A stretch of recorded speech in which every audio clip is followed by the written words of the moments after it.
Good morning. Today is lesson number 24, day 25, since I skipped one day. I'm going to try to keep track of these by lessons. Today is Friday. So today what we're going to work on is a progression of the rear end awareness, and we're going to go ahead and roll that into teaching the dogs how to back up. I prefer to teach dogs how to back up independently, meaning I don't step into them to kind of force them to move back. I like for them to... Hi, can you get back in your crate, please? Good boy. I like for them to know where the rear feet are, to know how to move through the rear and move themselves backwards, as opposed to only understanding it if I step into them and they kind of move as a consequence of trying to get out of my way. So I teach an independent backup. This is all very reliant upon the dog understanding where those rear feet are.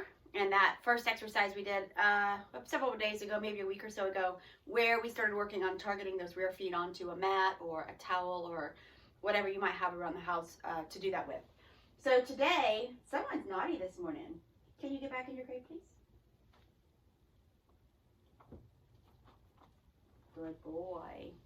So today, we are going to progress that skill. I do always start this when you're teaching the dogs when they're first learning this skill. I always start this by walking forward, marking and rewarding for the rear feet being on the target, whatever your target may be. I am using that Scentsy disc that's got the little nubbies on it again today because I really, really do love this piece of equipment for this skill. So you're going to start by walking them forward, the same skill that we had already worked on, marking and rewarding for the rear feet being on the target, and then I'm going to show you how to progress that. Okay, good job. So we're going to walk forward. Yes. You notice how he's pausing because he really knows that this is what we're working on here. Okay. Here. Walk forward. Mark and reward for the rear feet. Yes. Good boy. What a good boy. Good. Okay. Walk forward. Yes.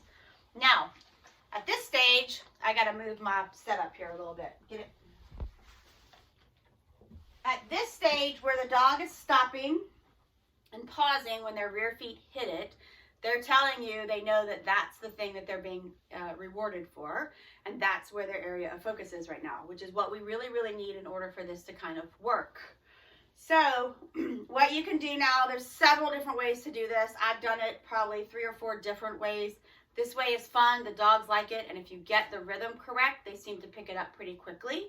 So I'm going to show you what I do at this point to help them understand how to back up and then walk you through why it works and give you a couple of things on troubleshooting because there's usually a couple of things that happen when we get to this point. So at this point, he clearly understands his rear feet need to be on the platform. Perfect. So what I'm going to do is stand right here. He's in his stand position. I don't need to go anywhere else at this point. And I'm just going to take a cookie and put it on the floor between my feet. I'm just going to place it there and I'm going to tell him to get it. Stand.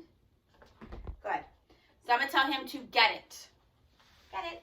You see he rocks forward and rocks backwards. The rocking backwards movement is what you want to actually mark. Yes. That tells him that's what we want him to do when you mark it. Yes. And then the cookie between the feet becomes just a reset cue for them to have an opportunity to go again. So it will look like this. Get it. Yes. Get it. Yes. Get it. Yes. Get it. Yes. Get it. Yes. Get it. Good. Wait. So when I place the cookie between my feet and tell him to get it, he gets it, and then the natural instinctive idea that they should have, because we've been working with them, hopefully we've been working with them on some focus and attention where they want to look at us. So once they get that treat down between the feet, then they want to back up and say, what's next, to look at us. So you get that natural first little part, which is the rock back. Now he's actually pulling his feet forward. Ideally, and what typically will work is if you stand close enough that they don't actually move those feet off the mat. That becomes the next progression. So initially it will look like, got it? Where the feet, yes, mark the rock back, get it? Yes, mark the rock back, and the feet stay on. Then what you're going to start to do is slowly inch away from them, get it? And maybe one foot comes off, yes, and then it goes back, get it? Yes, get it? good boy. So they accidentally might pull a foot off, but then they accidentally might step it back. Remember, we love accidents in training. Accidents, right? So you're just going to gradually over time start to back yourself away. And I mean like inching, like this. You're not going to go from here to here because the dogs are not going to be able to put that puzzle together. It's too much of a change for them. So gradually, so I'm going to show you how to gradually progress yourself away. You'll see how little I inch away. Get it? Yes. Get it? Yes. Get it? Yes. Get it? Yes. Get it? Yes. Get it?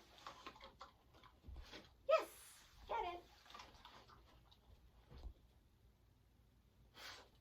Yes, good boy. So you see teeny tiny bits of inching away from them, consistently putting the treat down. So now let's talk about a couple of troubleshooting things.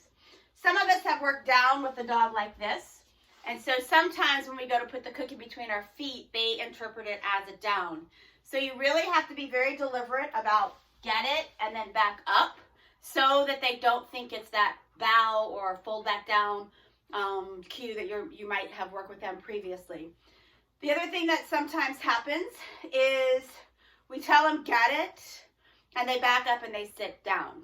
So if that happens, what I would do is go back and just make sure you have rewarded them for standing in that position with the rear feet up enough so that they really have a good understanding of the rear feet being on the target. Because if they understand it from the stand with the rear feet on the target, that sit tends to fade out.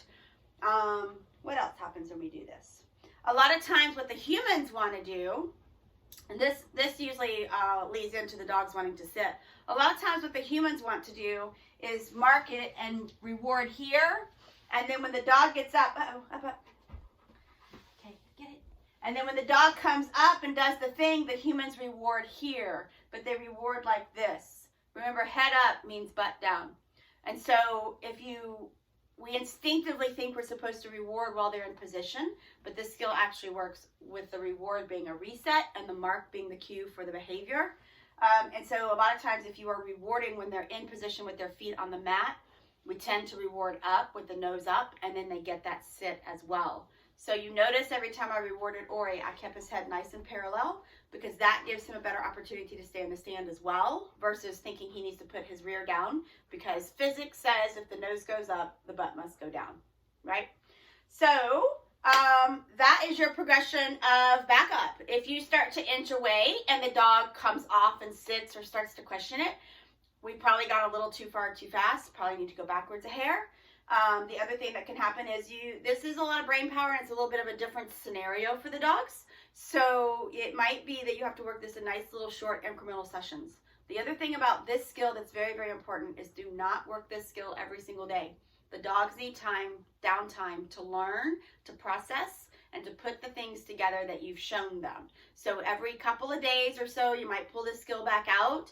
And one day you'll forget about it and you'll do it in a couple of days and the dog will come out and they'll be brilliant because they had time to kind of process through the learning of it. And that helps them as well. So don't work on this skill every day. I actually suggest you don't work on the same skill every single day because they don't have the downtime in between sessions to process what we've tried to teach them. All right, so that is your progression of backup. I hope you guys have a great day and we'll see you tomorrow.